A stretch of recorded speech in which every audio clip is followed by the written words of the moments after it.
Number one contestant. Are you ready for number one, ladies and gentlemen? Well then, put your hands together for Andrew Ryder.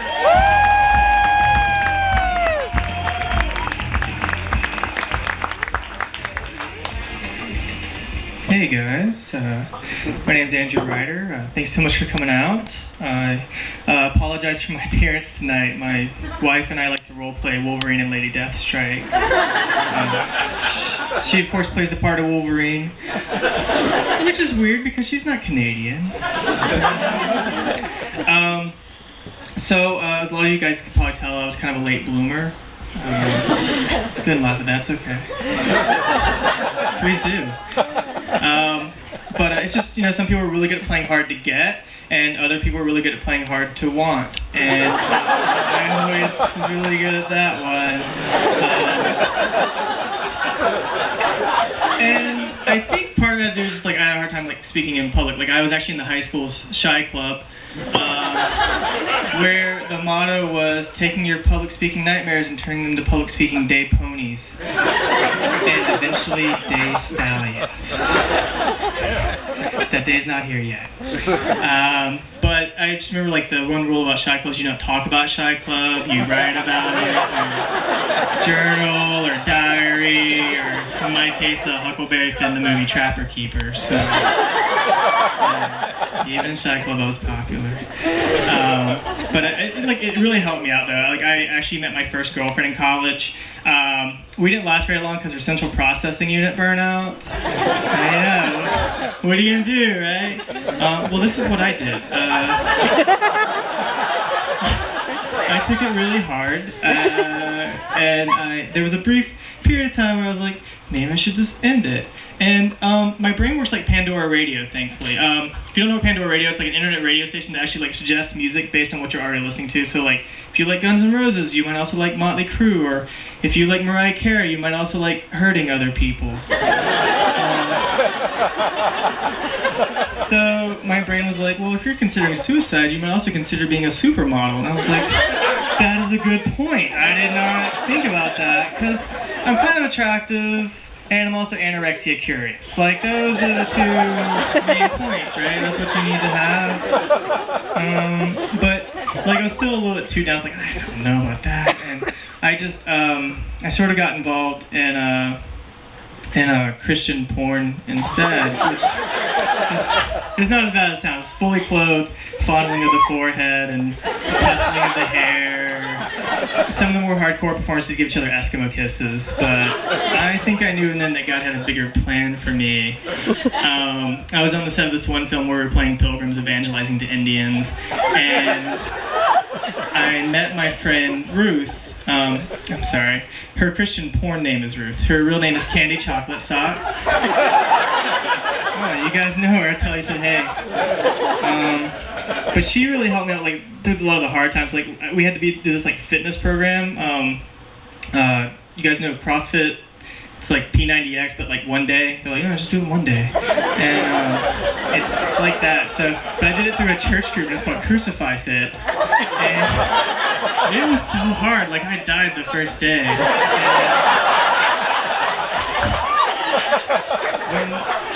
And when I woke up 3 days later, nobody believed me. They're like, you didn't do it. I was like, look at my hands, guys. I did it, okay? I totally did it, alright?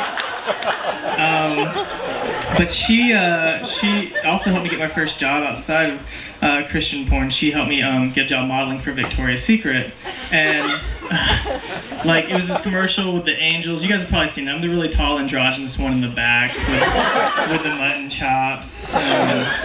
And through that, I actually got my first runway gig, where I got to walk down the runway to Stone Temple Pilots' Wicked Garden, as done by Enya, which is on their newest album, Enya Face.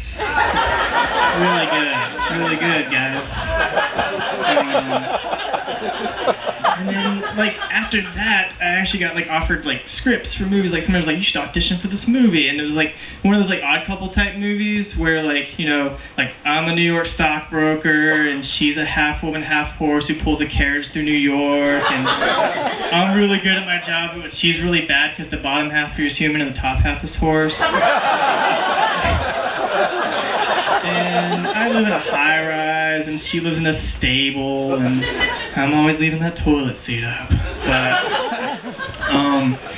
you know, the audition, that was, like, super hard for me, because, like, that was the first time in a while, like, Ruth was not there. I was completely ruthless, and I'm sorry, guys, chocolate socks. I was chocolate socks the entire time.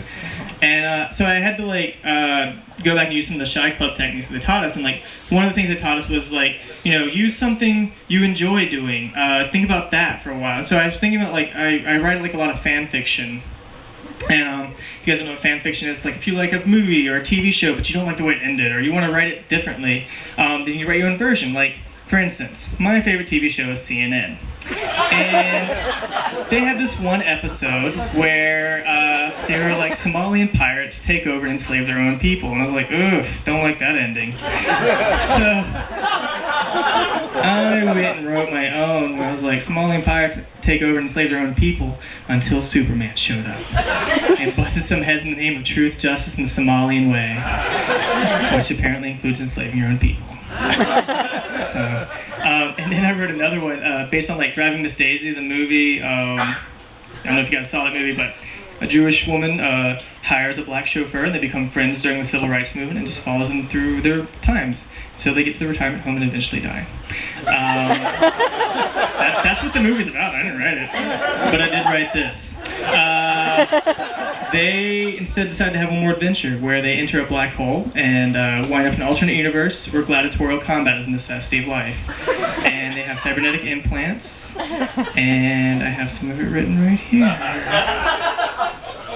Yeah, this is a big turning point, guys. Pay attention.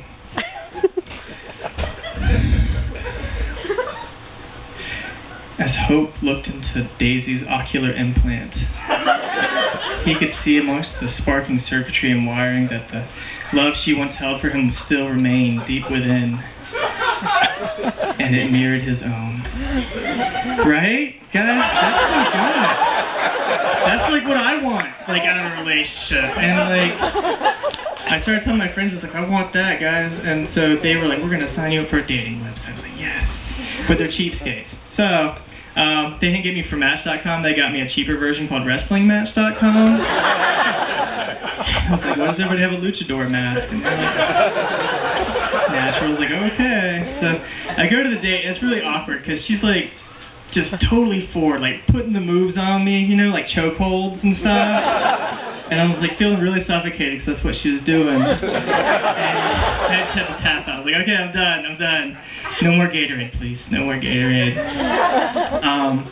And so I was like, okay, this isn't working out. So I decided to go to my grandmother, which might not have been the best option either because she's, you know, Chinese and living in a communist country, so she tends to only like give me like communist Asian women. Like she's like, oh, I know a really nice girl in North Korea, because that's what North Korea is known for, is nice girls and nukes. I was like, this is gonna work out. So I decided to go, and this was very frightening for me because I'd never left South Carolina before then. Like, my understanding of other cultures comes completely from Street Fighter 2. Like when meeting foreign people, my plan is they're going to shoot a fireball, and I'm going to duck. And that's what's going to happen right now. But I go there, and, like, I had to stay in a hotel, and it was, like, one of the self-sufficient hotels, like the ones that were off sun power or wind, but this one ran off fear. Because, you know, communism. And like, the next day I get to meet her, and she's with these other guys, because they're all her husbands, because of that kind of culture. And me and husband number 2, like, we really, like, hit it off. Like, we understood that if I didn't give him my food, he would hit me. So I was like, this is going to work out. We already speak the same language.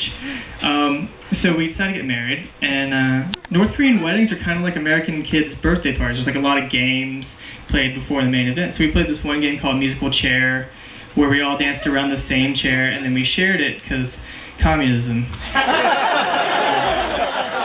Then we played this game called Pin the Dagger on the picture of the communist leader's face. But they don't blindfold you for that. They just hand you a knife and they're like, do it. Do it.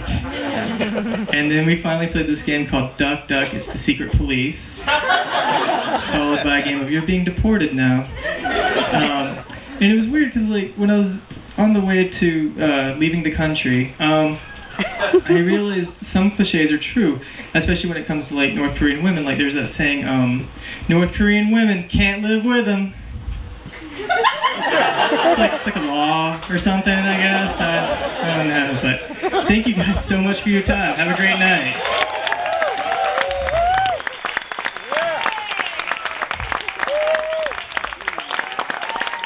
Andrew Ryder, number 1, ladies and gentlemen. Woo! Driving Miss Daisy in space. Making water. Deep cut. All right, ladies and gentlemen.